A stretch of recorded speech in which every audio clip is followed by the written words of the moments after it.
in, Bob.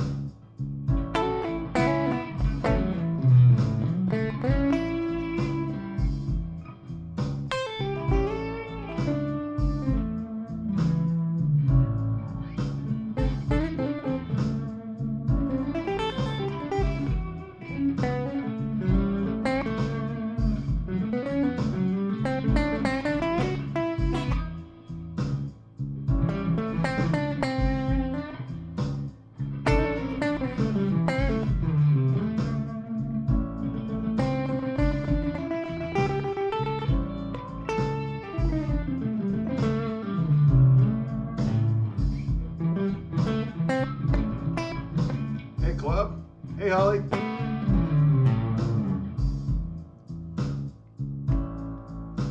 All right. Let's get some people in here. We got 5 people in here. Come on. Where is everybody? Sorry, I'm getting...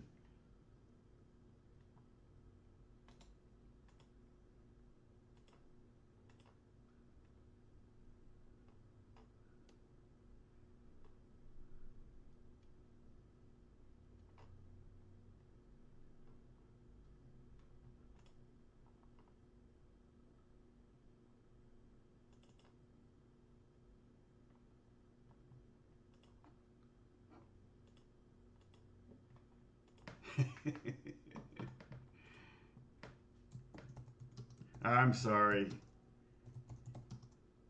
It's I'll tell you what's going on in a second here. They'll be here. Okay, well, I'll just hang out. We can chit chat. So Club B&T, what are you, who are you? Hey, Joseph. Good morning. Oh, I could have figured that out. Dang it. I also watch on your other YouTube channel so that I can get extra, so it shows us more people. I'm just kidding. We talked about, and I left the diagrams up from last week because we talked about moving pentatonics. We're going to talk about that again. It's one of the greatest ways of maximizing a little bit of knowledge. That's the kind of thing, it's just, you know, people always want to know silver bullets, you know, secret bullets, or what's the phrase I'm trying to think of? Like, is there a silver bullet that will make me play like Alan Holdsworth? And it's like, no, there's 1,000 brilliant guitar players trying to play like Alan Holdsworth, and they can't. So it's that there is no really one single bullet. And you know, and then you see some 7-year-old kid like jamming on the blues, and you're like, well, I mean, it can't be that hard. And there's different things that are hard. Playing a blues scale or understanding a blues jam. Oh, thank you, Joseph. Coffee's on Joseph today. You know, understanding how to play over the changes in a blues progression, which I just recorded this morning for us to kind of work on a little bit. Because last week we did kind of more the George Benson approach over like a jazz progression, and then we played, you know, blues licks and diatonic, major and minor, basically pentatonics over the same chord, and it like works. It has a totally different flavor than each other, but it works great. Hey, Bruce, welcome.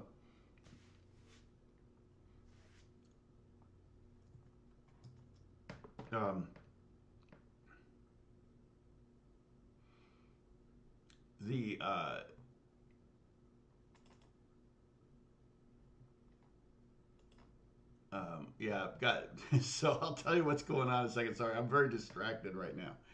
I'll tell you in a second once we have a quorum. It's a good thing. But also there's if you want to check it out on Netflix, there's a limited series, 6 episodes called Thai Cave Rescue that I played on. Remember my pin that I got? I played that. I played, I think, 12-string.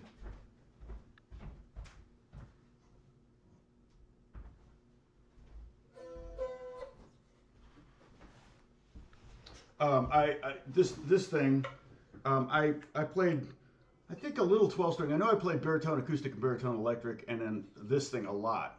Um, and it's kind of like it almost sounds like a cigar box guitar. In fact, it pretty much is a cigar box guitar. 3 strings. The only thing is it's only got, you can see the frets are not chromatic. It's like semitone, which is, don't worry, there won't be a quiz on this, but semitone, which is 1 fret or a half step. Semitone, semitone, semitone, whole tone, semitone, or whole tone, whole tone. So it's not, you can't play major scales on this. I can if I start. Oops, no, wait. There we go. If I start here, I can play them. But if you start with the open strings. So yeah, we talked about this a while ago. But I played this on that show. So you can check out that show on Netflix, and you might be able to hear me. You know, the funny thing is I'll watch movies that I worked on or TV shows that I worked on, and I never hear myself play because I get engrossed in this plot.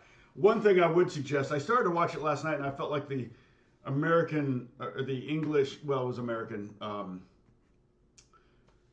voiceovers were no good. I went ahead and put it on the original Thai, and then just did English captioning.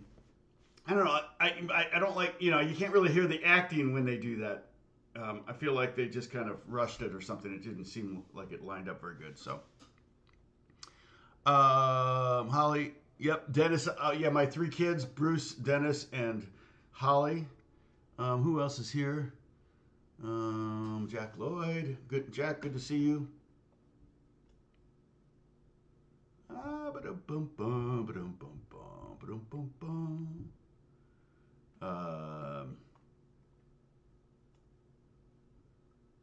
Let's see. Brad, how you doing, man? Okay, so now that we got to this past weekend, we should get together sometime soon and get dinner, do dinner or something. What else is going on here? Okay. Wow. Okay, Jackie did a fun 3,000-mile drive from Texas through Oklahoma, Kansas, Missouri, Illinois, Indiana, Kentucky, Indiana, and back to Texas. Wow, that's actually, we were in Missouri. I was just in Missouri this last weekend. So, yes, Bob, good memory. The wedding was this past weekend. So now any money you guys send me through Super Chat is not going to the wedding fund. It's all paid for. So that's all behind me now. Well, I still got some credit card bills coming, but for the most part, it's behind us.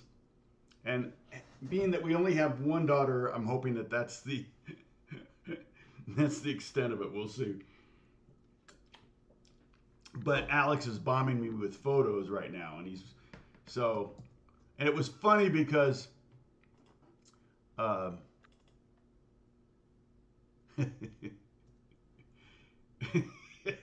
sorry, Alex is bombing me with photos right now because he took his good camera, and I will definitely post maybe something later. But let's see. Yeah, so we flew there. Of course, we didn't drive there, but once we got there, we flew in and out of Kansas City, and that was about 3 hours from Joplin, and then Joplin was about an hour and a half from the venue, and then we stayed at Airbnb at the venue for like 2 nights, and then we flew back, and the venue was gorgeous. Do I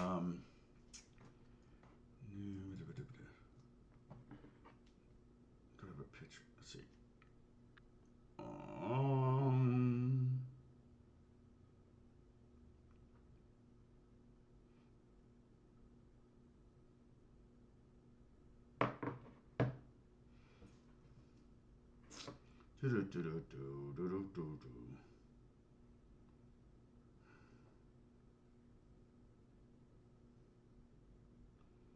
All right.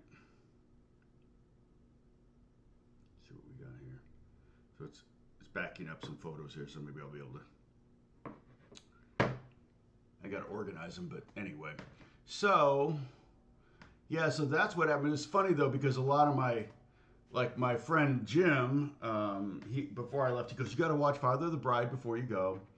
And it's like everybody was like, he's asking me, "Are you gonna cry when you're walking her down the aisle?" And I'm like, "No, no. The fathers don't generally cry, do they? I mean, I've been to a million weddings, and I was like, my brother-in-law, Beth's brother was, my sisters and my other brother-in-law and a bunch of people were saying, "Are you going to cry?" They kept asking me if they were trying to get me to. They were trying to get me to be all emotional, Like I kept saying, it's not a Little House on the Prairie episode. I said, this is a transaction. He gave me 12 goats. I'm giving him my daughter. It's just I don't cry when I get my coffee. I give him $3 and I give him get my coffee for it. It's a transaction. Ollie's like throwing stuff at the screen right now. But it is true. Martin gave me 12 plastic goats, little teeny tiny plastic goats, because in the Bible I think that's what you're supposed to give to in the Old Testament. You give to the father of the bride. As form of a little bit of a, I don't know if it's literally a transaction, but I forget what it's referred to as. But on my end, it's also, I get 7 years of free labor from my daughter's husband, so that's good. Remember, because that's what Moses was it Moses? Yeah, Moses had to do 7 years of labor for his father-in-law, free. So anyway, yeah, I'm getting emotional looking at the pictures, but that's totally different. That's like in hindsight. But at the time, in fact, Emma was all business when we were around the corner waiting to come out. And I'm loading pictures. I'll show you. I'll maybe drag in a picture of the venue so you can see. She was like, "Okay, so here's what we've got to do." She was running the whole thing. I kid you not. She had no wedding planner. She was the wedding planner. And literally up until the moment we walked down the aisle, she was texting people, "Okay, be here and be there," and all this stuff. She was on top of it. And when, like, there's this hallway, and then there's these doors, these sliding doors. And after the wedding party went through those doors, they closed the doors. And nobody told us that the doors were closed, because that's when we were supposed to go. So I'm looking around the corner, and Emma's like, "No, don't look around." I go, "Well, I got to see if the door's closed." And so I look around the corner, the door's closed, and I can see inside that everybody's standing. So I'm like, "We got to go. They're waiting for us." So we went in, and I'll tell you, she hates being the center of attention. Like the dance, the groom and bride dance, and the father and daughter dance. I mean, it's like, she just does. I mean, in spite of the fact that she'll speak in front of 3,000 kids at events and everything, she doesn't like. That's fine. That's different than being this. I don't know. I understand it. It's like having all your friends there and they're all that around you. It's like different than trying to make 3,000 kids laugh. But they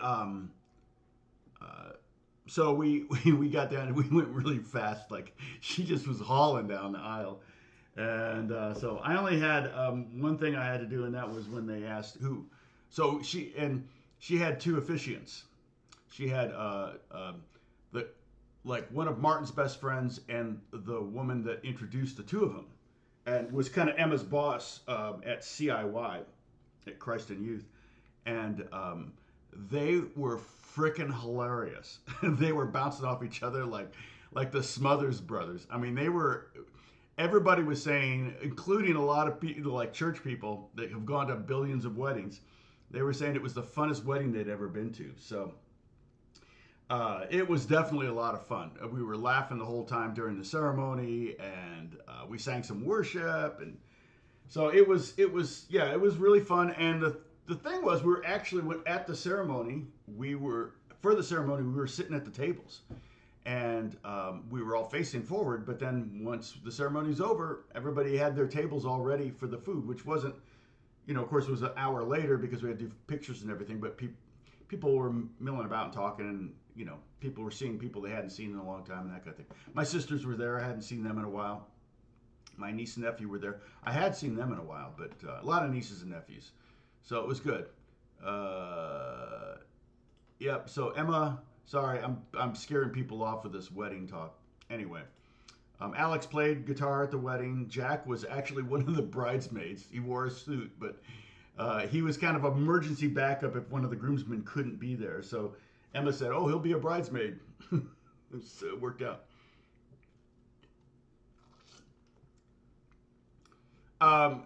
Urs is asking me the vintage guitar gear price explosion.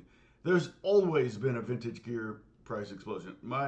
Especially now, my guitar collection has outpaced, I wouldn't say it's worth more than my stock portfolio, but I would say that the appreciation of some of my instruments has skyrocketed percentage-wise over what my stocks, with a few exceptions. Because I'm not really in the vintage guitar market, I don't care. It doesn't really affect me, except maybe if I want to sell stuff.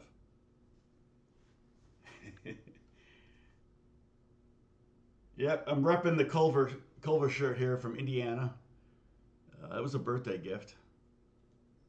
Tommy, what's going on?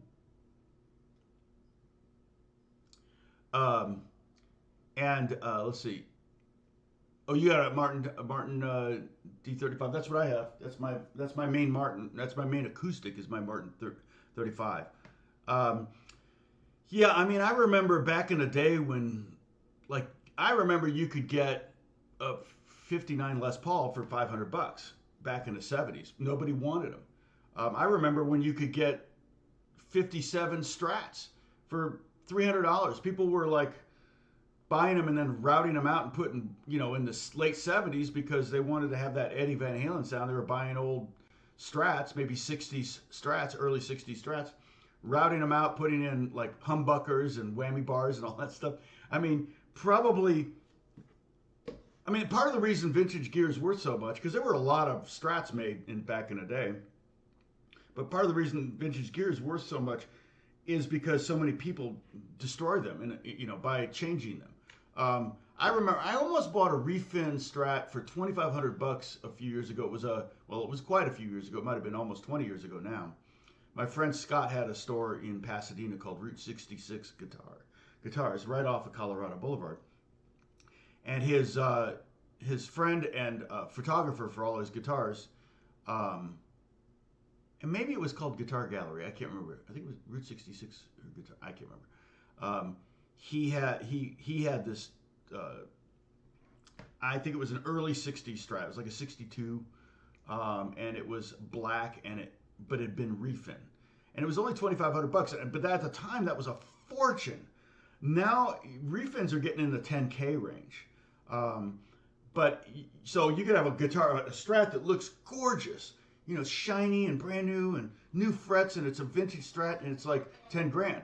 You can find one that's looks horrible, all dinged up, buckled marks in the back and scrapes everywhere, original finish, and the frets are all pitted out, and it's $35,000. It's like, wait, what? And for me, that doesn't make a lot of sense because I'm not a collector, I'm a player. So they call it being a player. Right. Yeah, some of that's true. And I'm not sure if it's Brazilian rosewood, but that's one of the woods that's a little bit more difficult to get. But yeah, you're right. Sometimes it's a wood thing, like the Alnico pickups, the Alnico speakers and old amps and things like that. So it's sometimes that's an issue. I have a pre-war Martin, but it's made of Koa. So, I didn't pay anywhere. It's a 1924 028.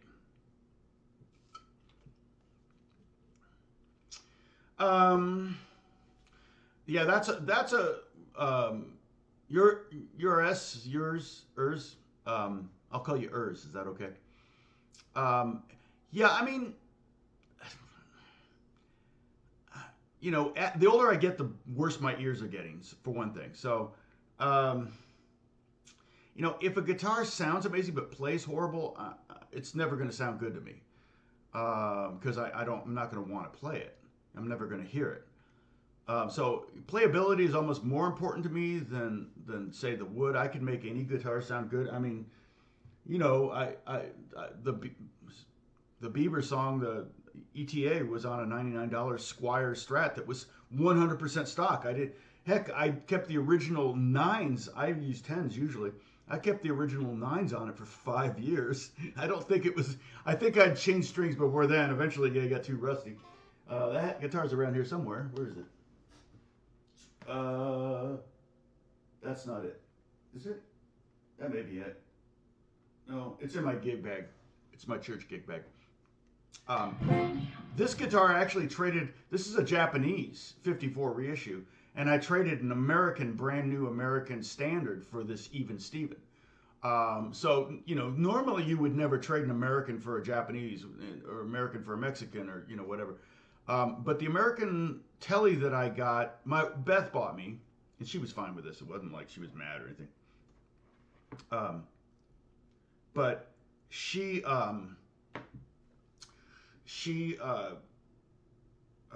bought me this, and I picked it out, but she just bought it as a surprise. You know, I was loving it at Guitar Center, and she went back and got it. So I totally picked it out. But it had a rosewood fingerboard. I think the pickups were just wired more to be kind of a jazz guitar or something. It had a really kind of mellow tone to it, and I wanted something that had this. I wanted something that had, you know, the twang kind of a.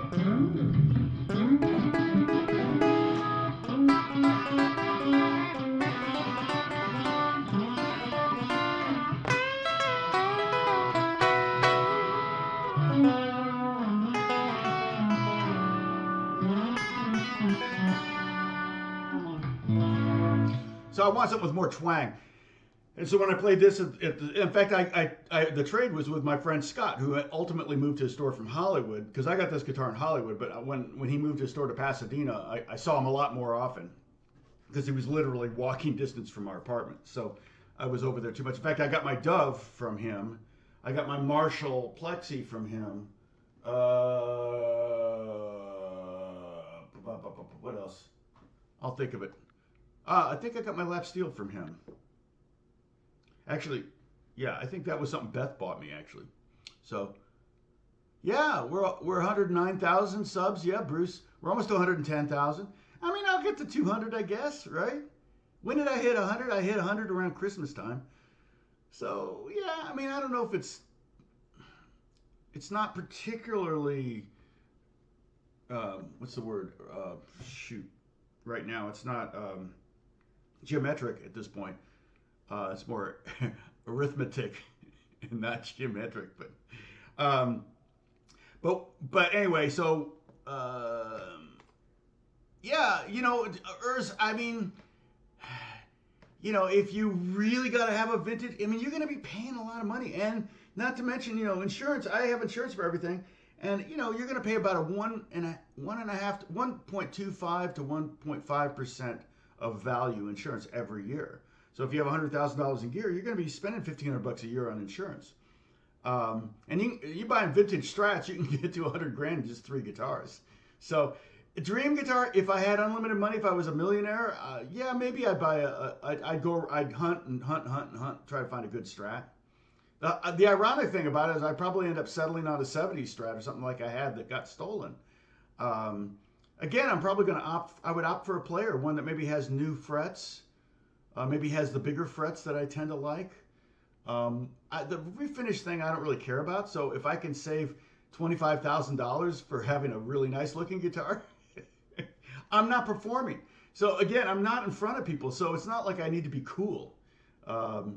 So, you know, with a, you know, vintage guitar. Alex has a 59 Jazzmaster that he got a great deal on, and it's gone up in value. It's probably at least double what he paid for it already. He just kind of jumped on he'd been on the Jazzmaster bandwagon before most people. He loves Nels Cline, the guitar player for Wilco. Great guitar player, great band. And so he just idolized that guy. He doesn't idolize me. But I idolize him. Alex is a great guitar player. Very creative. So, hey Sam, what's going on? But the what's going on here? So, boom, boom, boom, boom. Okay.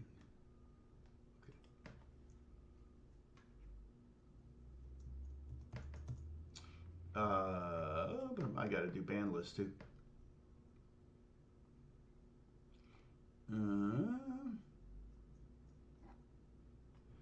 Let's see. Okay, so let me see. Okay, yeah, I'm gonna stay. I'm gonna stay on the sidetrack here. Sorry. I'm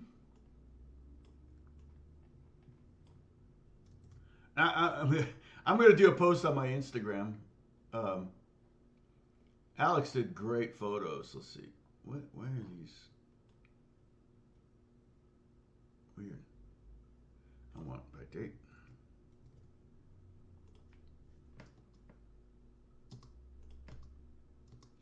All right.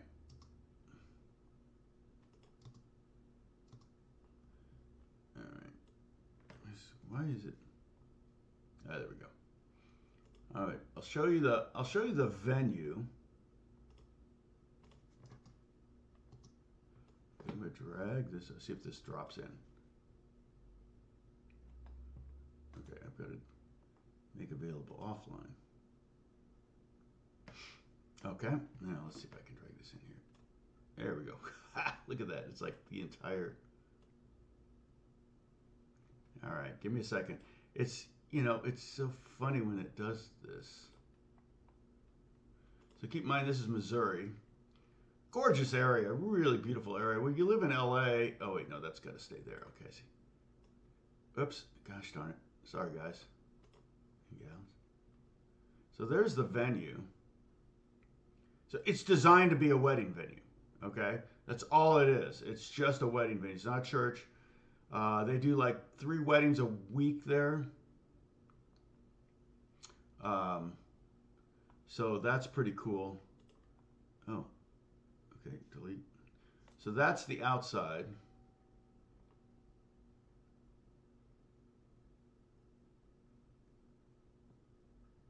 Remove, yes. And then remove. Oh, what did I just do? Okay, hopefully I did the right thing. Remove, yes. Okay, hi, here I am. And then the inside, before we put all the chairs and tables in place, let me show you that. It's pretty cool. It's where most of the money went. All right.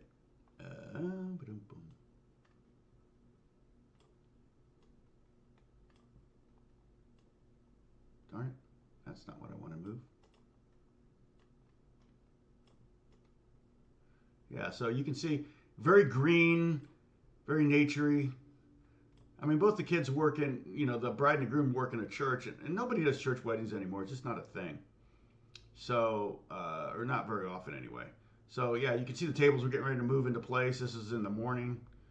And that's, yeah. Remove. All right. Pretty cool. Yeah, it was real nice out there. It was really nice.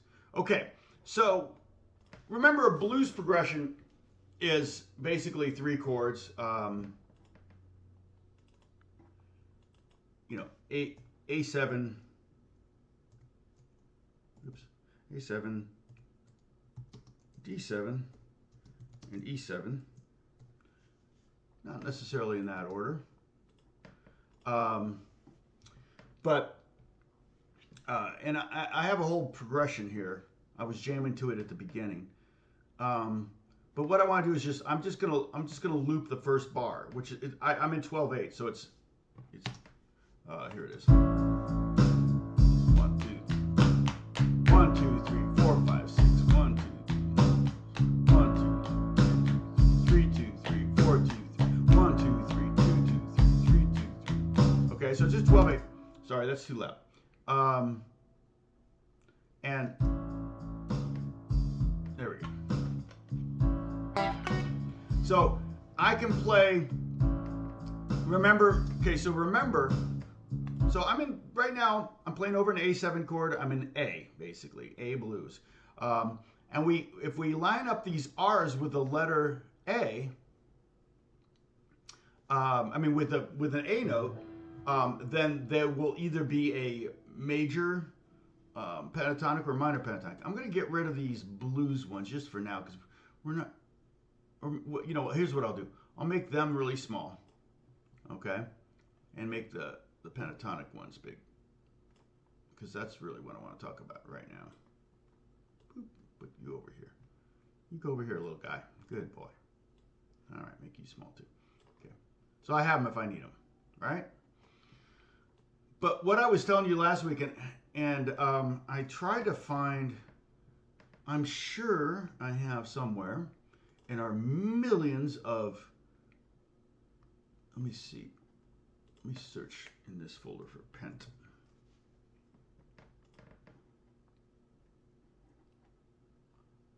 Oh, here we go. Again, this applies to the minor. All right. So that minor pentatonic, right now, this is positioned to be A. So all those R's are A. Okay. If I were to play over the A using the major pentatonic, I'm going to put my pinky on that, see that top scale right here, okay? I'm going to put my pinky on that A note, and I'm just going to play that pentatonic that we know. Okay, and it's going to have kind of a happier sound. It's not going to sound as, it's going to be a little bit more, like I say, kind of in pocket, or it's going to be a more in scale, because it's going to match the C7 that's here in the piano. I mean the C sharp. I've got a C sharp there.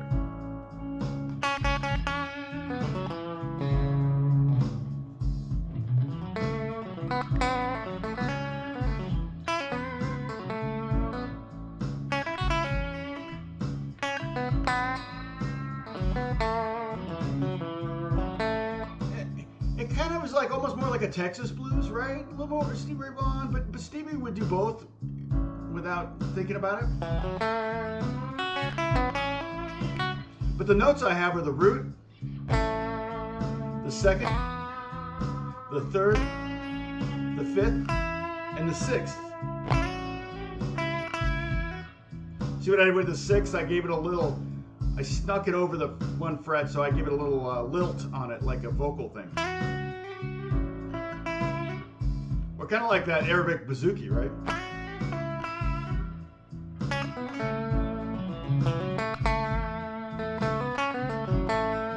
You know, find those A notes and go around. Okay, and again, scales are only, they're kind of only like boundaries. Like when you're playing, you know, basketball, but it's kind of, that's not a very good analogy, because it, you know, in basketball you can't go out of bounds or you're out of play. You lose the ball.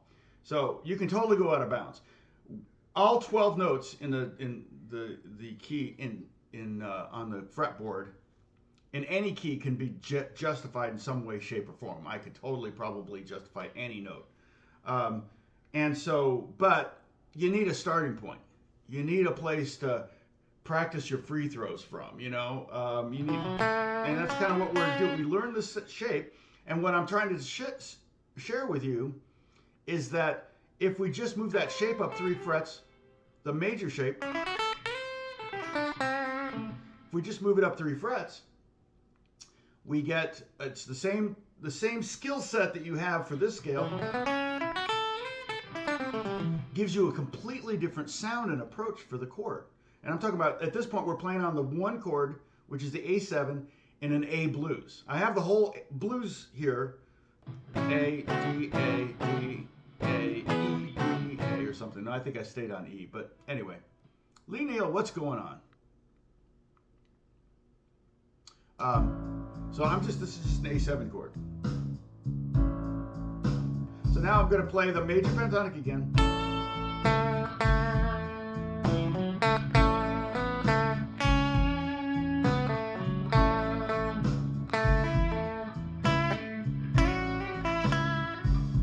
And then I'm going to move it up.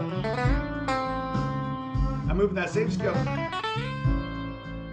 up to the 5th fret. So I'm lining this note, I'm playing the lower scale now, this one down here, okay? And now this scale lines up with this. This is all 5 of the scales mapped out on the fretboard there, okay? So now that I'm up here on the minor scale, watch this. Now look, I'm gonna tell you where I'm playing in this diagram here. I'm at the 5th fret. Oh, I missed a note up there. Dang it. That's right. This is the one I missed the note on.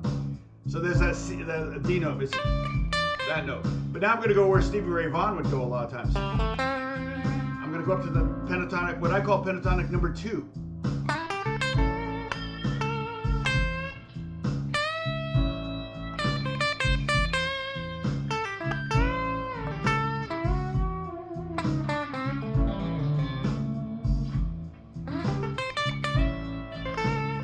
Now I'm in the next pattern, I'm at the 10th fret. There's the root right there on the 10th fret of the 2nd string.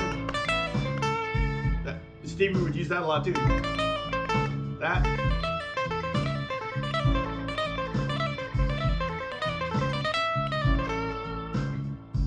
Now I'm going to go up to what I call pentatonic number 4. It's at the 12th fret. Now from there I can get to that high root. That note there. Now if I want, I can take all of these scales here, right here, and move them down 3 frets, and they're all going to have a major sound. So now kind of ignore the R's there. I don't know if I have a diagram like that with the R's in a different spot, but I'm gonna move so that the note that's above the R on this one here, oh sorry, this one here, see the R right there? See that note? That's the major root, that one right there. So really I only need to worry about the bottom string. Everything will line up if you line up the bottom string. So if I make that an A note, then all of these will be A major pentatonics.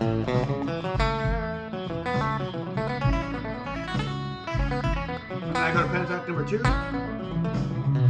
which is right over this A chord.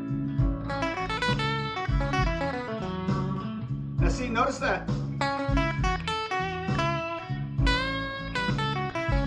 Almost has a more country sound, a happier sound. If I take that same shape up 3 frets, I'll get the blues, the minor. And you can totally go back and forth like that.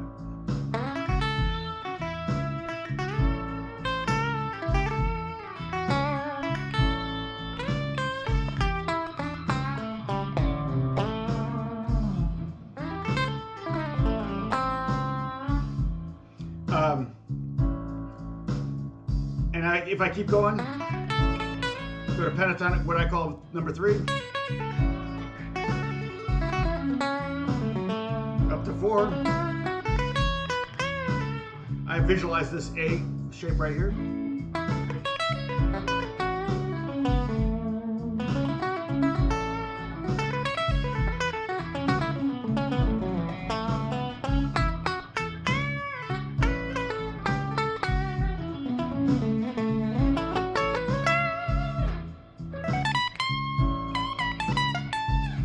I'm playing the pentatonic number 2 way up here.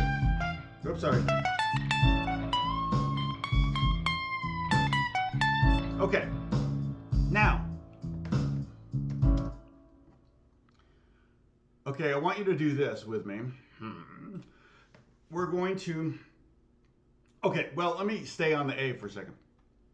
This lesson could be a 2-weeker, so we may continue this next week, all right? 24 people, not bad. All right, let's get it up there, though. Come on, people. I don't make any announcements. See, that's my bad. I should announce that on Twitter. I could even announce on Instagram. I never do that. I could do that. I could announce. I mean, my Instagram page is more personal than business. I mean, you know, sometimes I put business stuff up there. I'll probably do some stuff. I'll be posting a lot in the next few days. But so. What I want you to do here is I want you to play the minor pentatonic at the 5th fret, okay? Works great over that A7. And then play also the major pentatonic at the pentatonic number 2 right there. So we're gonna start with the 2nd finger on the bottom string, 5th fret, okay? Then pinky on the 7th, and then 4, 7, 4, 7, 4, 6, and then you can shift your hand and do 5, 7, 5, 7.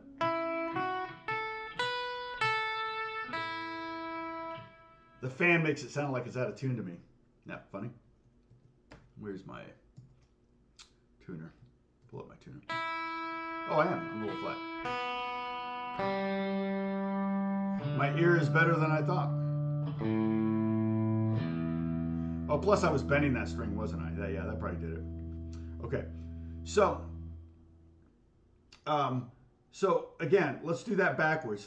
7, 5, 7, 5, 6, 4, 7, 4, 7, 4.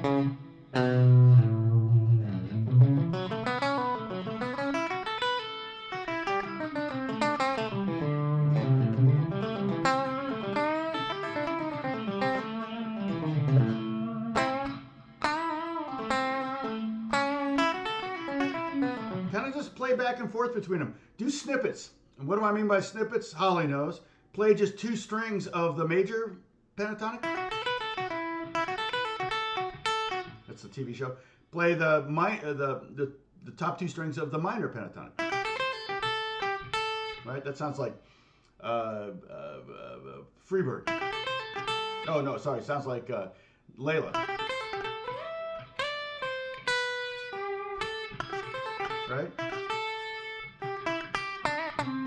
But if you just, we can just do those 2. Okay, so we have 5, 8, 5, 8, and 5, 7, 5, 7. So one is the minor pentatonic, the top 2 strings, and one is the major pentatonic.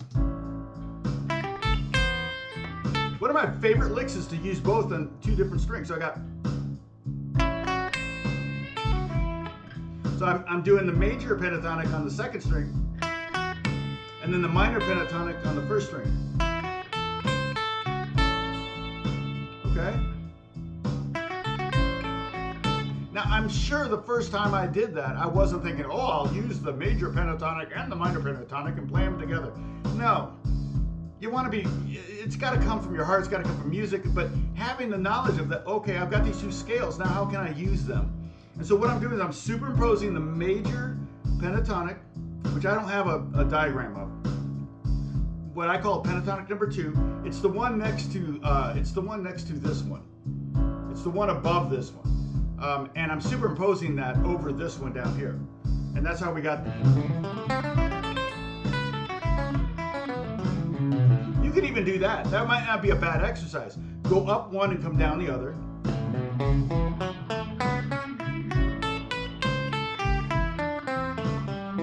And then up the other one and down.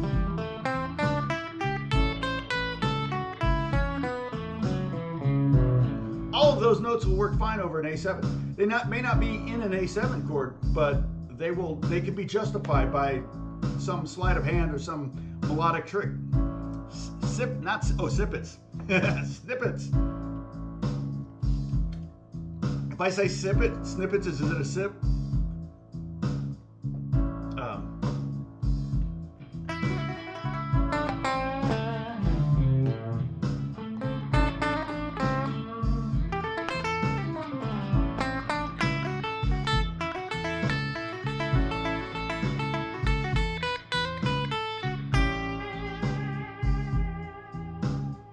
Playing the minor. Now if that note could be major or minor, you don't know because it's in both scales. Now you know I'm in major.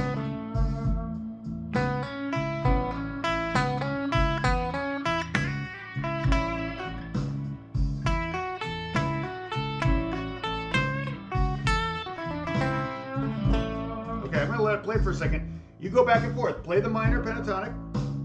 I'm going to turn off. I don't want you to hear it. And then, are the drums too loud? The snare might be a little loud, huh? I can fix that.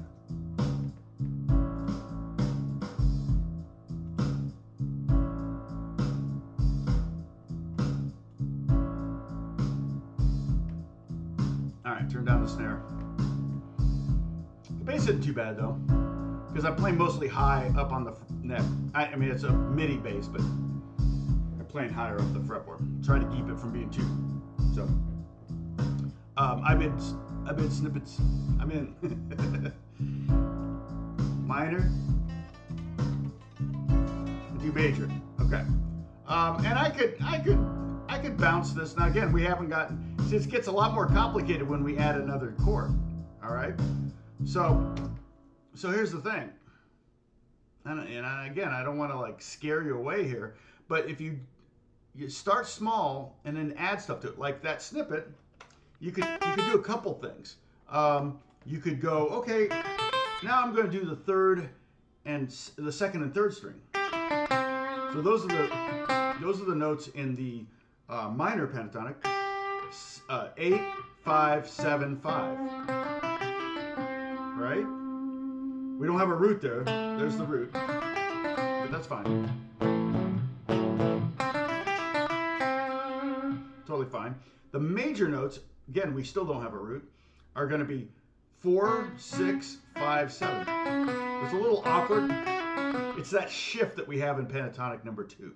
So,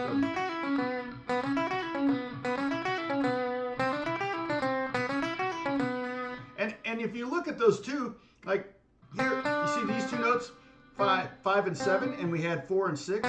We have a chromatic line here. If you add those two scales together, we have 4, 5, 6, 7. 4, 5, 6, 7. That's a chromatic phrase.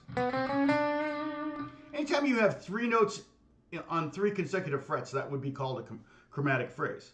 I don't know. I don't think I would do that. I might do something like that. I'll show you how I might use that. I would definitely do 4, 5, 6. In fact, I might even go like, and then go up. It's like, that sounds like,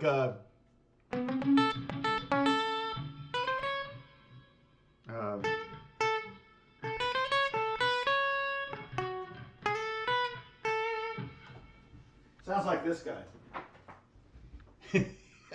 Scott Joplin. The Entertainer. But yeah, that's a very common lick. So what I'm doing is I'm using the B, I'm going to C. B and C sharp are in the key of A, but the C is the blue, the flat third, gives it a blues sound. And the root is A. But so a lot of times I might do something like,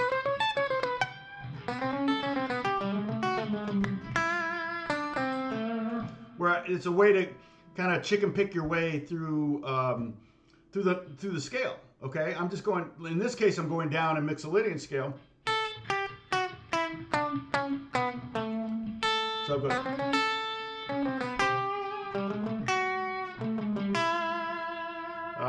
And making faces. I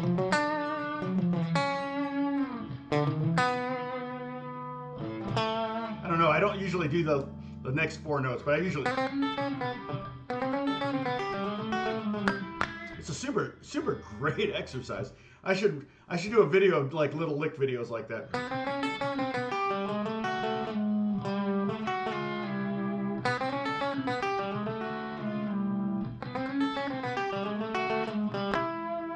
The thing I like, I should start doing some of those, right? I've done them in the past, but the thing I always do when I do those kind of videos is I explain how I got to that. I don't just say, here's a cool country lick. Because that's like, then great, you work it in, and then next thing you know, your bandmates are saying, would you stop doing that stupid lick? You've done it 18 times tonight.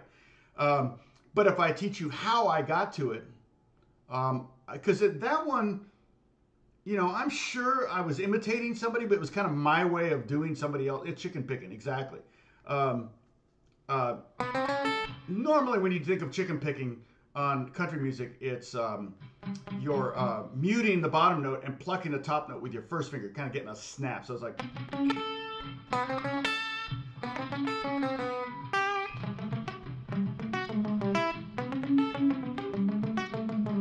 That's chicken picking, basically, I'm not a. But it's kind of why I traded for this guitar, remember, because I wanted to get that more twangy country chicken picking sound, and that other the American Standard telly I had didn't have that sound. It was too jazzy sound, too dark. And so this one had a much more, because the maple fingerboards are just going to be a lot brighter and a little bit more nasty sounding in your face. So, so that's one thing. If you're looking for a brighter guitar, maybe go with a maple fingerboard. You won't find them on acoustics, but you'll find it you can, but it's rare. It's more of a Fender thing. Gibsons, I've seen Gibsons. I've seen Les Pauls with maple fingerboard. That's pretty rare though, and it looks weird. It just looks weird, and it's not a bad idea because I always think of Les Pauls. I mean, I hardly ever play my Les Paul because it's too darn dark. I like, oh man, that's great for jazz, but I want to cut through the mix. So all right, now again, so what I'm doing is I'm superimposing these two scales together. We've done the top two strings. And I gotta find this scale. Hold on a second. Let's see if I can find this shape by itself. Oh man. Okay, there's that.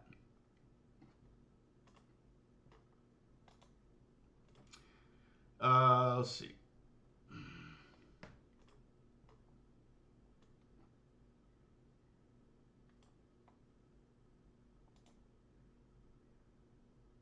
What? No. Hold on a second. Let me do something real quick.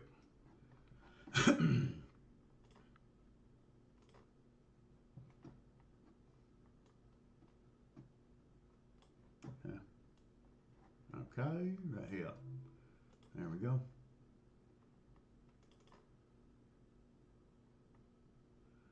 All right. Like I said, I didn't cry when she got married, but holy cow, that's a big. Oh, why did it rotate? That's weird. It's a big photo, so it's just, you know what? I'm going to delete this and duplicate it. Remove. I don't know why. I can make it much smaller. Duplicate.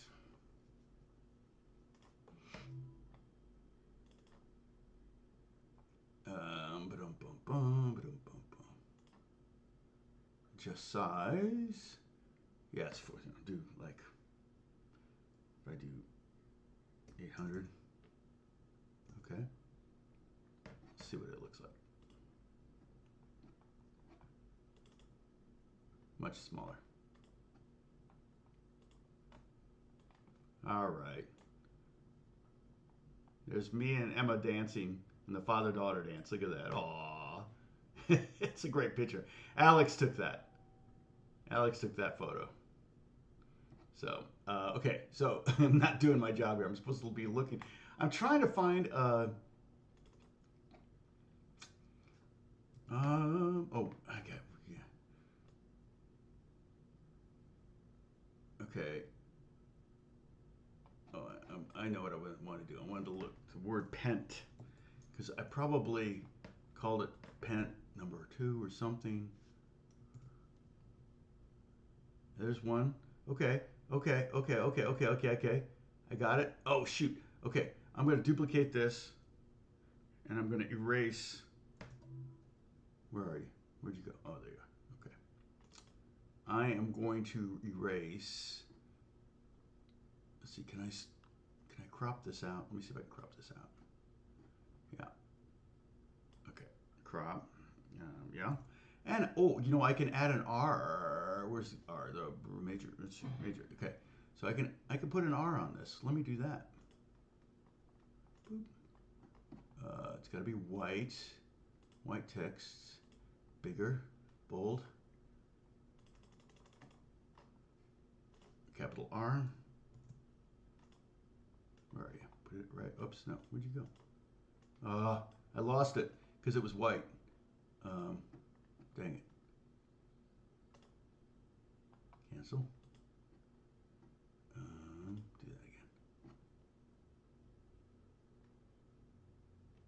Let me move this over. Hold on. You'll have something in a second here. Oh, wait. Is that it right there? Did I? Oh, I did have it. Okay. What was I thinking? All right. I was thinking I didn't have it. If it had been a snake, it had been right there in my face. All right. Let me make this even bigger. So I'm actually going to create, right here, we're using pre-existing files, the thing we need. Let's see, font, There we go. Boom. Save. Well, sorry. Trying to be too much of a perfectionist. All right. So this is cool.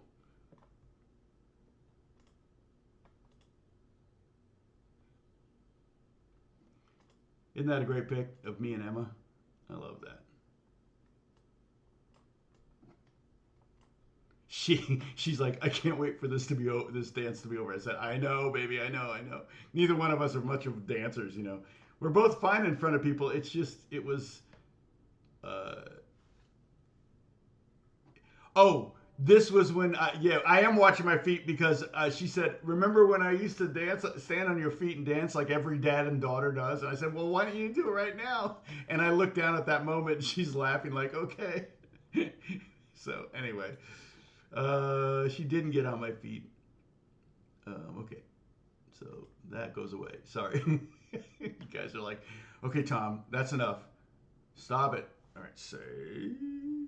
I got this. All right, what's that? All right, here we go. Boom. So what we do is we line this up.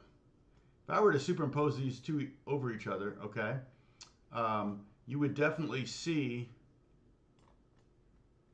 it would be something like this. You would definitely see these snippets on top of each other, and this is where you can start to practice learning these. And we're gonna just do. We're not gonna get to the 4 chord or the 5 chord today, okay?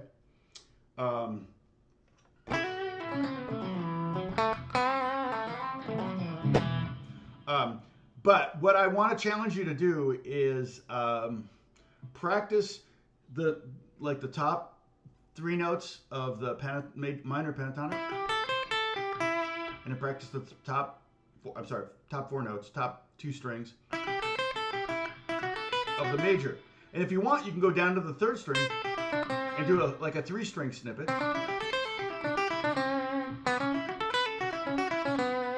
And then you could play all of the notes if you want. And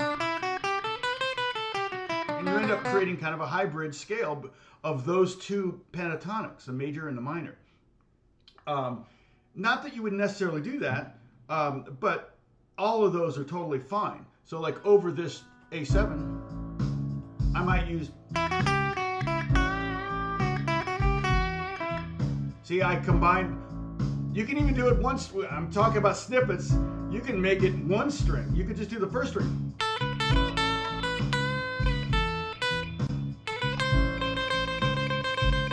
So you can go, you see what that sounds like? The minor pentatonic, here's the major.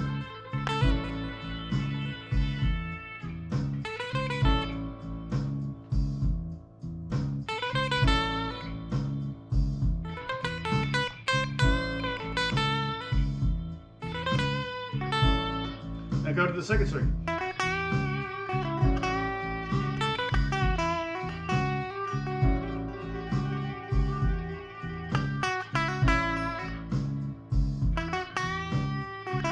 You can say a lot with 3 notes.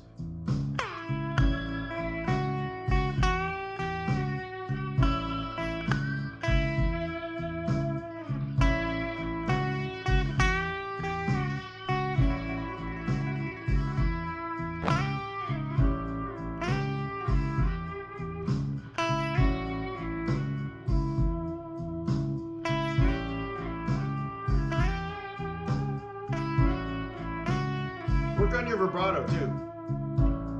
All right. Wrong pipe.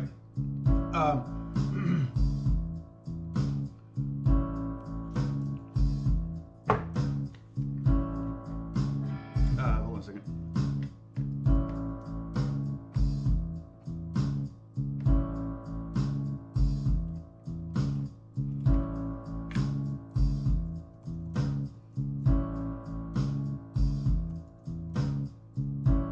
Required my attention.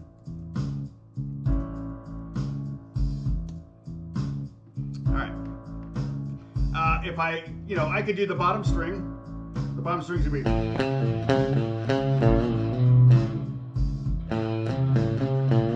If I did the 5th string, it would be, there's the two notes from the pentatonic number one, I mean the minor pentatonic. So that kind of has a cool thing because you got that 4 and 3 against each other with the 5.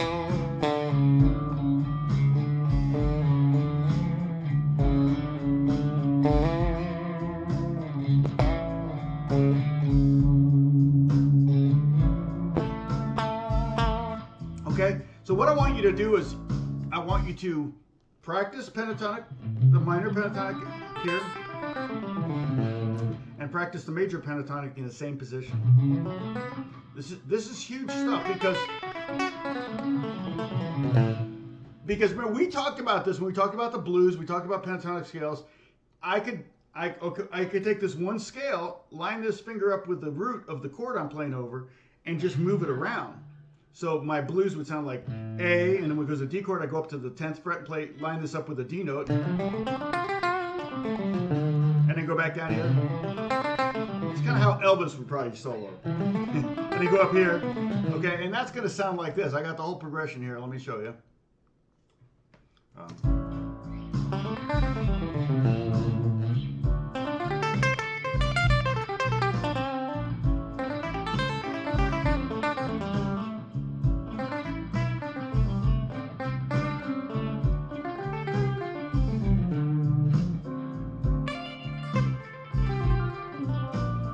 Sounds like you're moving the scale around. That's not, but if you can learn, so check this out. If I know in this position, if I know A minor pen,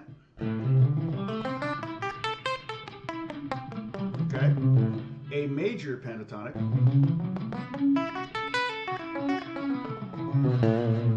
D minor pen, in the same position. So I'm actually technically playing what I would call the pentatonic number 4, D major pentatonic, which would be technically pentatonic number 5 in D,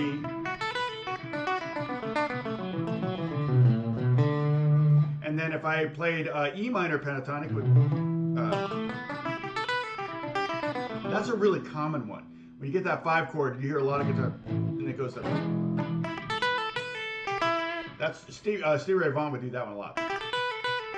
And I'm sure he got it from somebody. So, and then also E major pentatonic. So in other words, I'm talking about 6 different pentatonic shapes. And there's only 5, so we're going to have at least one duplicate. But they're going to be over it right in this neighborhood. You know, between the 4th fret and the 8th fret. I think everything will fall there. Okay, so check it out. I'm going to do that. I'm going to play over the progression. Again, it's A, D, A, D, A, E, A, D, you know, blues. I may change something in here, but let's see.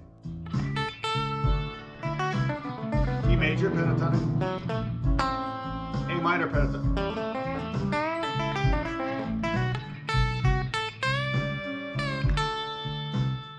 D minor, D minor pen to A major pen.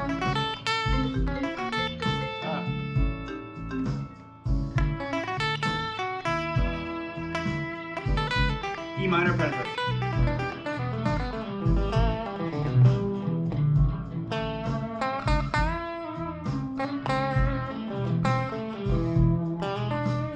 Okay, so sorry, I got a phone call. I hate it when it goes through the. I have to quit. What is it? I have to disconnect messages. It rings in my. I got to figure out how to turn that off. I don't like it when it rings through my speakers because sometimes my speakers are really loud. You get that phone call. It's like, what? So, okay. So,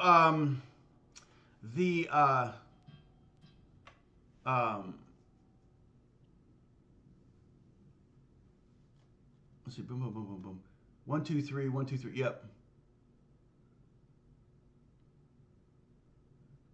Everything we got. What's it? We'll talk about the position shift where you are keeping your index finger on the lowest fret as opposed to staying in the position and not shifting. Let's see. Talk about the position shift where you're keeping your index finger on the lowest played fret as opposed to staying. Okay, and not shifting.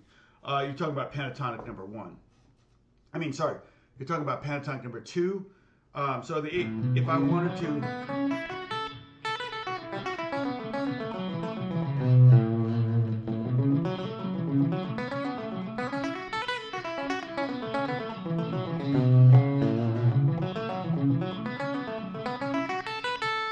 yeah, I don't, especially if we're going to hybrid these scales, it doesn't make a lot of sense to use your second and fourth finger on the top of pentatonic 2. I have no problem with you shifting to get dominant fingers on those notes. But I think what Sam's talking about is on pentatonic number 2, he would play second finger on the 5th fret, pinky on the 7th fret, first finger on the 4th fret, pinky on the 7th fret.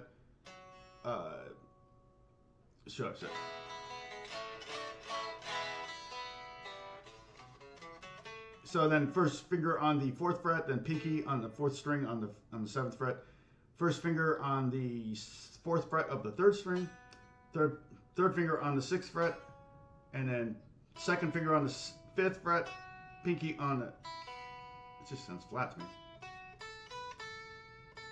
So you go 2, 2, 4, 2, 4, and I'm talking about fingers, not frets, on the 5th and 7th fret.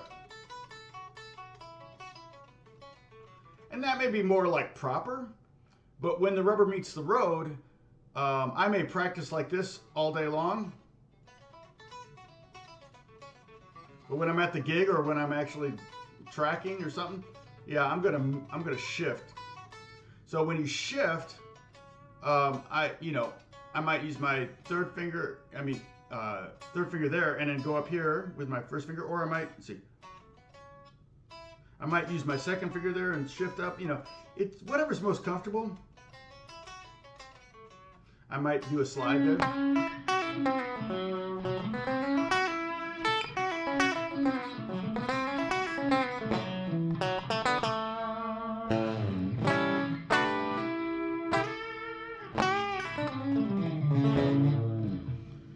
So that's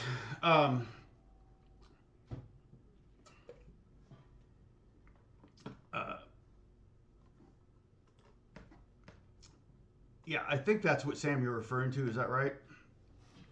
And then if you're doing pentatonic number, what I call, and again, it's kind of like the groupies. This one here.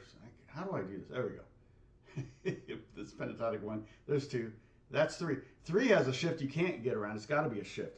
So pentatonic 3 in A minor, pentatonic would be here. 8, 8, 10, 8, 10, 8, 10. You might as well play those with your first and third finger. And then reach down and get that one and then come up. And that one I would definitely play this with my pinky. So I'm going index, middle, index, middle, index, middle, index, middle, index, pinky, index, middle. Really, the best part of that scale is the top 2 strings. Even though that's easy and simple, it's like, oh wait a minute, what am I? Oh, I'm sorry, I'm in the wrong. There we go. I should be at the 10th fret. 10, 12, 10, 12, 10. For A. I mean, I guess that's nice. It's the exact same notes as this. Pentatonic number 1.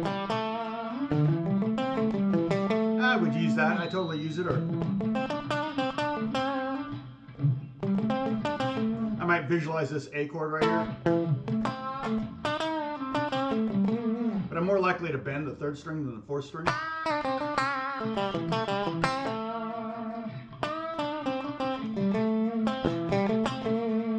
But this part of it, that's really, that's the part that you don't have here. See, if I want to play this lick, I might go to the more familiar pentatonic number 1. Okay? But I can't, those notes aren't in pentatonic, the shape number 1 in pentatonic 3. So I'm definitely going to use that. I don't know if that is, yeah, and as it pertains to modulating from minor to major or whatever, that's just going to be dealer's choice, however you want to do that. But it's almost purely, okay, when I said go up one and come down the other, just purely for kind of drilling those shapes into your fingers so you can memorize them. That's really the key.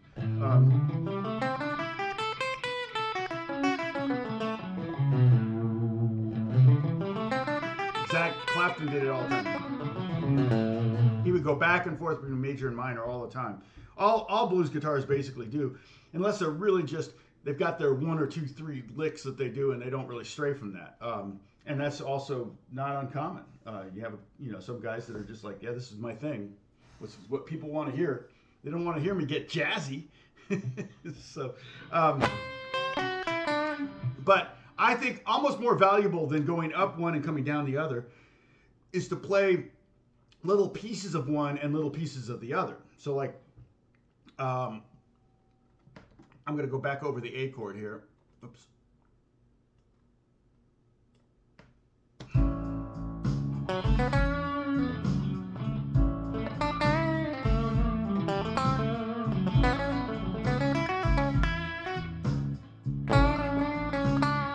Right, exactly. B.B. King box. So this is the middle of the major, and then the middle of the minor, the middle 2 strings.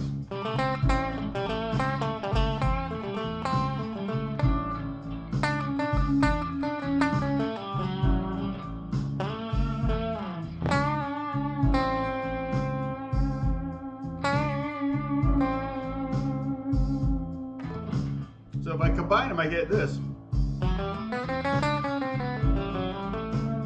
But I don't know that I would ever use it. I might use this. Play the D note on the 3rd string, 7th fret, and then go chromatically to the C sharp.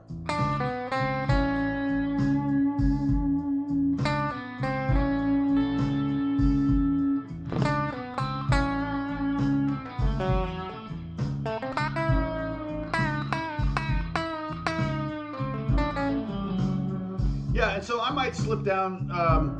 I'm gonna gravitate towards using these 3 fingers more than throwing the pinky in there. It might even affect the licks I choose to do, because I might not even use my pinky. I might use it there, but not on the D. Not on the D note. Might slide up with my 3rd finger. But there's no law or rule or anything like that about how you should go between the shapes. But ultimately it needs to be musical. If it just sounds like a robot playing the guitar, then it's not musical. It needs to sound purposeful. It needs to sound musical. It needs to have a reason to exist, not just a scale up and down. That's not. I had someone say, "Oh yeah, you shouldn't teach scales. Just teach how to play." I'm like, that's literally the stupidest comment I've ever heard. It's like everyone learns scales. It's basically, even the person that doesn't know how to read music, doesn't know anything about music, is still using scales. The guy that said don't teach scales, teach how to play, uses scales. So he used scales to learn how to play. It's definitely one of the building blocks. And I also like to know a little theory. Like I like to know what notes are in the chord. If on that A7, I know I got an A, C sharp, an E, and a G.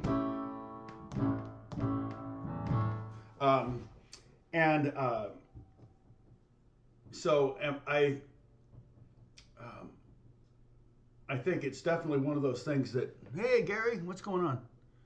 Yeah, Leslie, yeah, he did. That's right. Mississippi Queen, you're right, he did.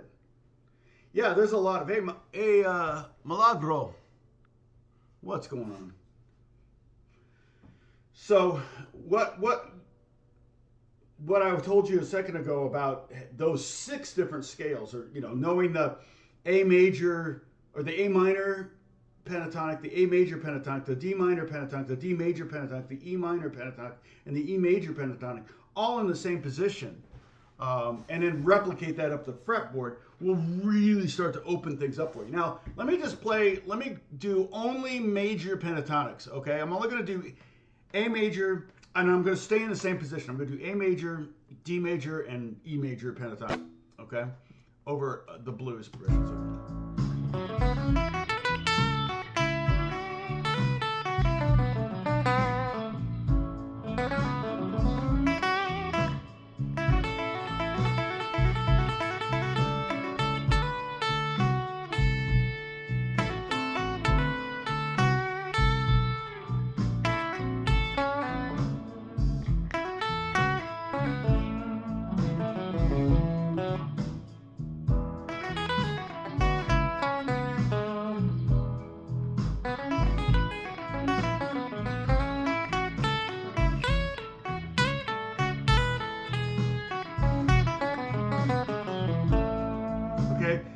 just played through that progression. It sounded okay. I mean, I really didn't.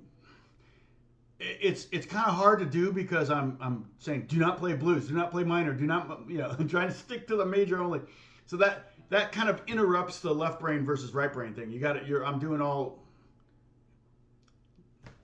I need to write it down. I quote it, so I can never remember which is analytical and which is more, emotional or improvative.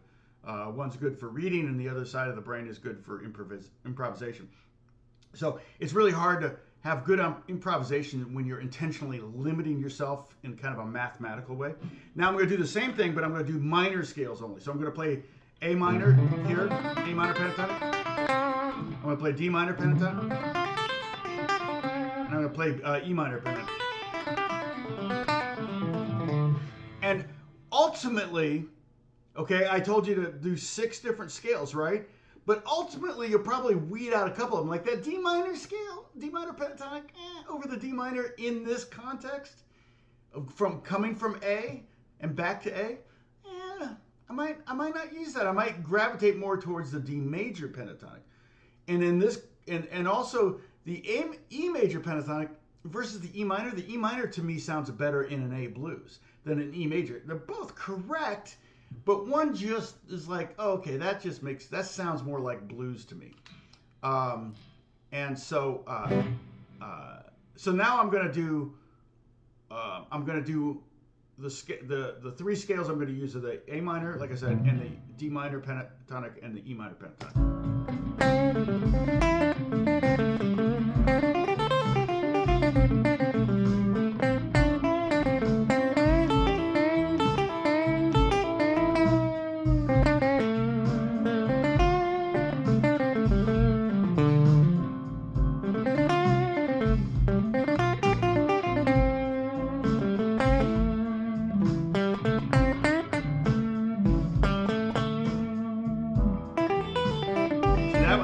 That works great.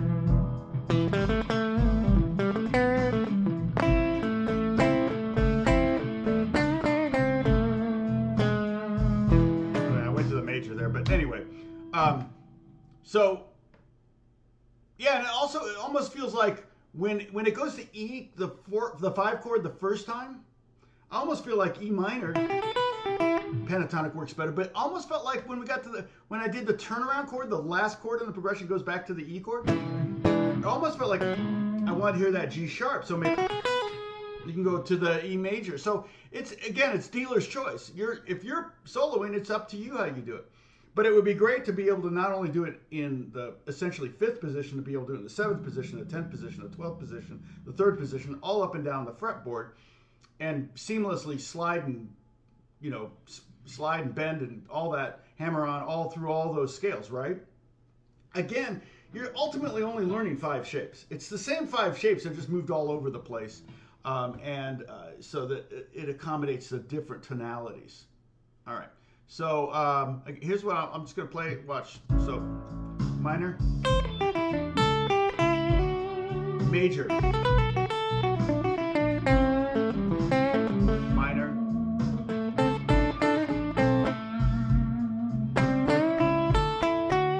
major,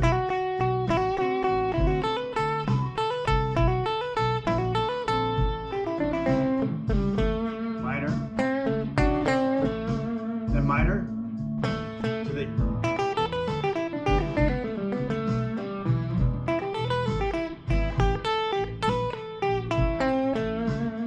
now I'm going to go to major.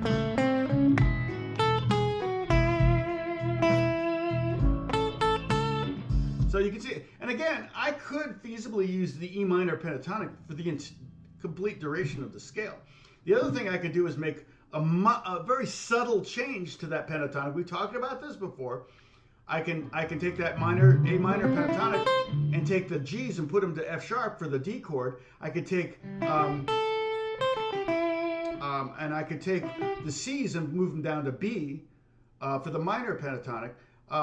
Now, if I move the G's down to F sharp to accommodate the D7 chord, I'm actually playing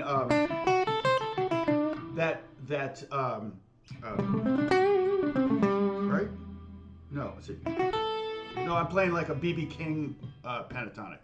a minor 6 pentatonic in A. And then when I get to the E chord, I don't want to confuse you too much here. Again, just break it down to 1 string or 2 strings, add that 3rd string, add a 4th string, and combine the 2 and just jam over an A7 chord for now. What I was showing you now, right here, with playing over the whole progression is what we're going to talk about next week. I'll continue this next week. All right? Does that make sense? What do we peak out at here? We're pretty much at our peak right now. We're at 27. I think the peak was 28. So, any other gear questions? Again, okay. So somebody asked me about like tone woods and all that stuff. Is that better? That's better. I don't know. It just seems so like the white balance is way off. But I watched this and it's not as bad as I think it is.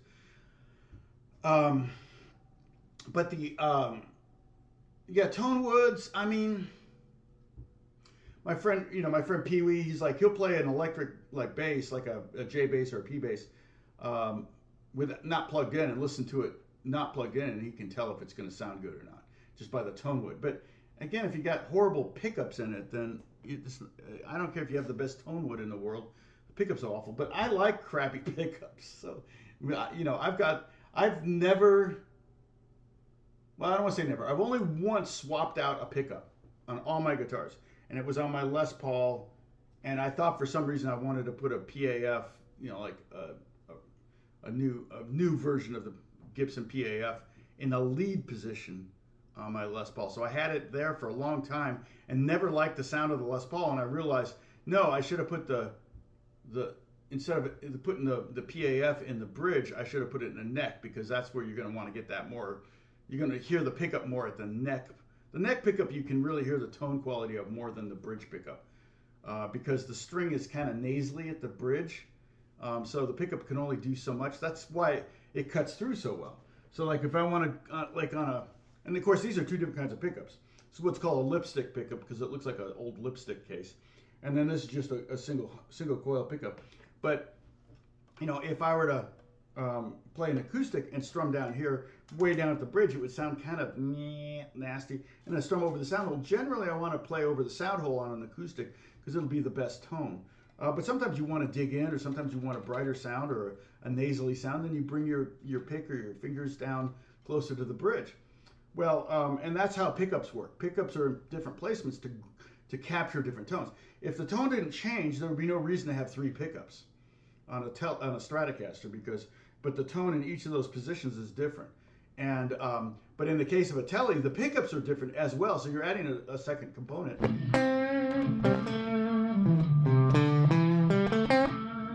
And I've got gain on this right now. But if I go, neither's louder, they're about the same.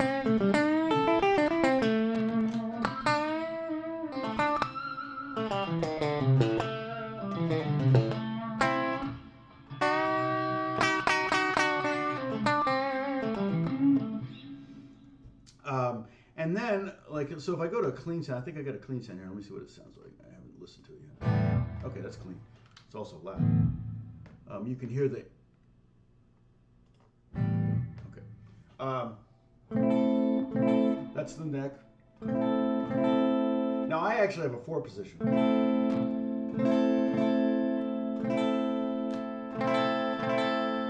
And I'm not even sure what it does. My guitar tech did that years ago, and I'm like, I only use the neck or the bridge. I don't use but probably it's series and parallel, series or inverted or something.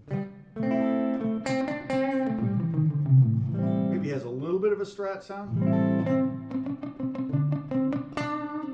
But I don't pick up this guitar to get a Strat sound. I pick up a Strat to get a Strat sound. So I'm going for that nasally sound.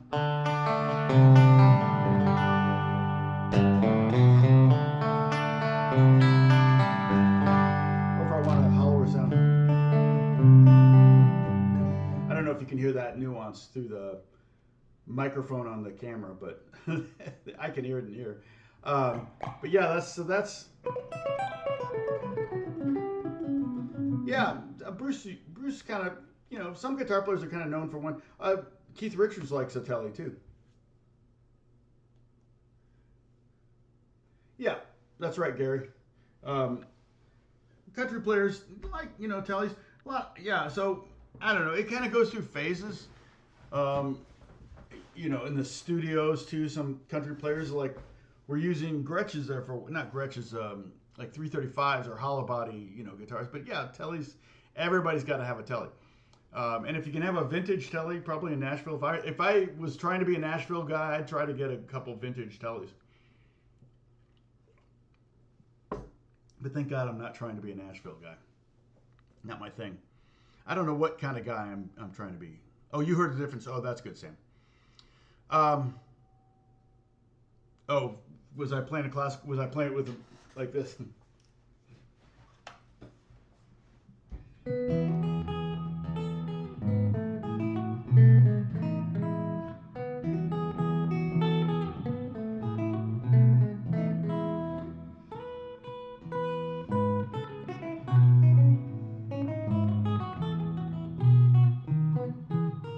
Yeah, I'm close to Bakersfield. I mean, I'm an hour and a half from Bakersfield. That sadly didn't continue. It would have been insane if Bakersfield became it was a big music city at one point. The people would go up to Bakers, not since I've lived here, but in the 50s and 60s, even into the 70s, people would go to Bakersfield. Um, there was even talk about making it like the next Branson or another Branson, building a bunch of theaters there. It's the weather's a little brutal. It's kind of hot there, but like Buck Owens, Hee Haw, I think was kind of the Bakersfield sound, right? Um, not Glenn. Who's the shoot? Roy Clark. I think of those guys. I mean, the Baker. There's even contemporary. What is it?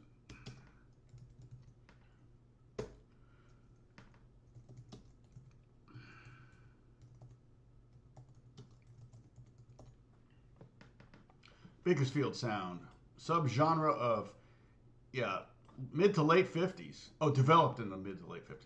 It lasted longer than that, but pedal steel, swing, western swing, things like that. So who are some of the artists here? Speedy West. Oh yeah. Oh, Emmylou Harris. Okay, cool. I didn't think Buck Owens for sure. Um,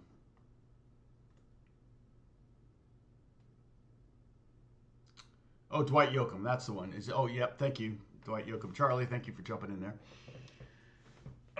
Let's see.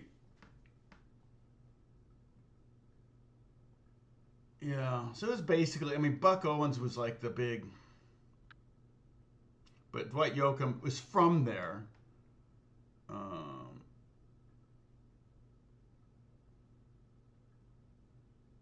yeah, I don't know, and I think of Speedy West.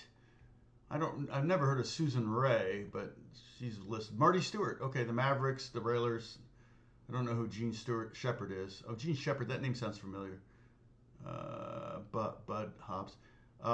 Yeah, I mean it makes sense. Jimmy Rogers, Lefty Frizzell, yeah, kind of the Western swing stuff. That was Texas and California kind of thing. I mean, it would have been cool if they could have kind of made it a Nashville West or something, but it just never took off. And I think mainly because the weather was just brutal, hard. Those are brutal summers. Um, there was also talk about making what's the south of Riverside? What's that area? Um,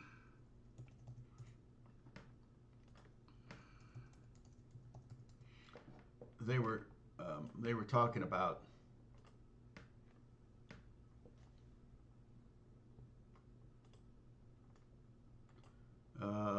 Lake Elsinore kind of area, making that like they're going to start.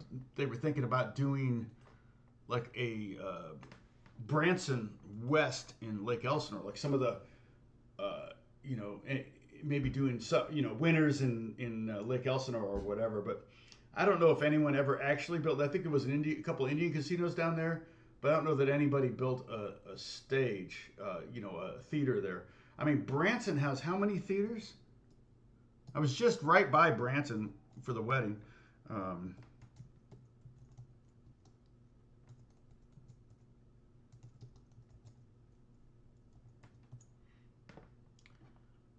100 shows. Um, let's see. Oh.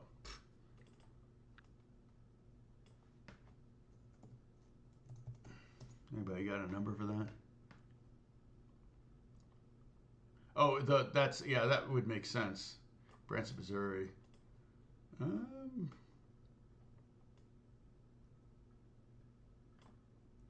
Attractions, demographics.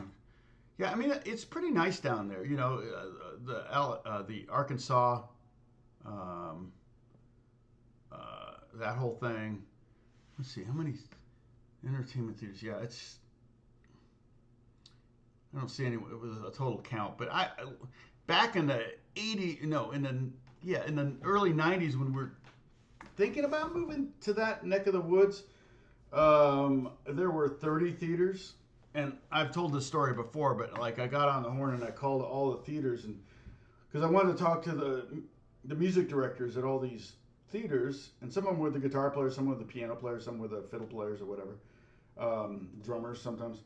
But I wanted to talk to the musicians there and see, what it's like, and if it would be something that I might be good at, The thing about that is you're playing the same music every day, all year long, every year. The same songs. So I think I would go insane. I couldn't do it. It would be that would feel like a job to me. I don't like that. I've never liked doing being in a pit band for a musical. I've done it to pay the bills, but I've never liked it because I like doing something different.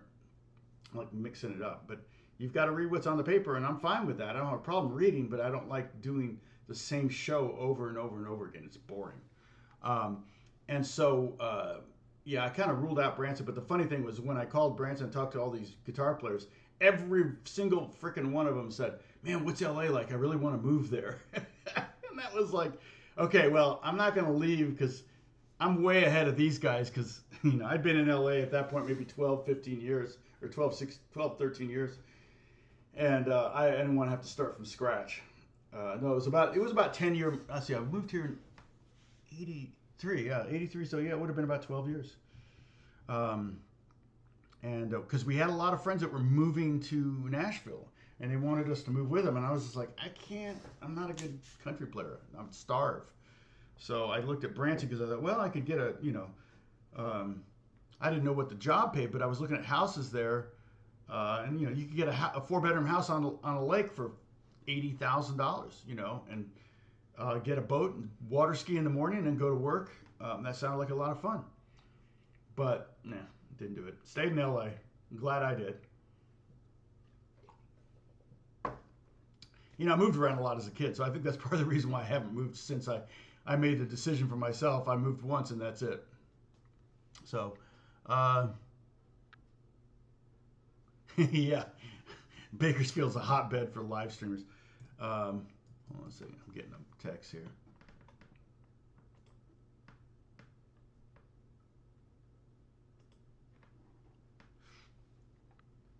Let's see. Okay. All right.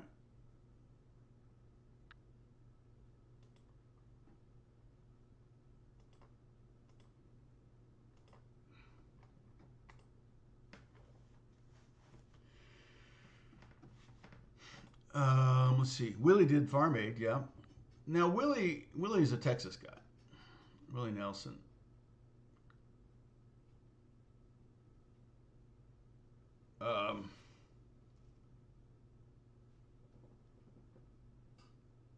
Burns. Oh, the country. Yeah, Ken Burns. Interesting. There was Bakersfield influence on blues. I didn't know that. I mean, I guess like the fast stuff. I think it's Speedy West and all that. But all right. So, Charlie, I noticed there's a tenant. Canopy. Oh, nice. Library. So right, yeah. I don't have Canopy. I have the LA City Public Library one. I forget what it's called, but yeah, you can rent all those there too. So, so I'm going to sign off, but we'll do more on this next week. I think this is super duper valuable. I just don't want to bite off more than we can chew. And so maybe what I'll do is I'll take the D chord, the D7 chord, and we'll do in that position, we'll do the D minor and D major pentatonics. And I'll try to be a little bit more organized with my diagrams. Yeah. Oh, Luke, yeah, he's in a band with his son, Luke, right? Nelson. Anyway, okay, so I'm going to sign off, and we will, shoot, I'm on the wrong app. Hold on. There we go. I'll sign off, and we will talk next Monday. I'm not sure if I'll upload a video. It's been a while since I uploaded a video. I have something that I'm working on, but I haven't finished it. And I may do the little quick lick things. Might be a good idea. That might be a fun thing to work on, because I think that would be valuable. I also wanted to do a series of a bunch of ways to play through the circle of fifths progression. You know, that E, A, what was it? No, B, E, A, D to G.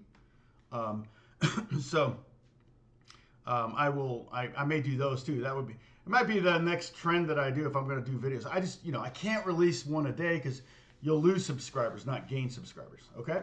All right. I'll talk to you later. Bye, everyone. Thank you for watching. Thank you, Holly, Bruce, and Dennis. Where the heck are you? Dennis is probably eating dinner and not too active, but he was there. Yeah, there he is. Okay. Thank you guys. I really appreciate you. Bye.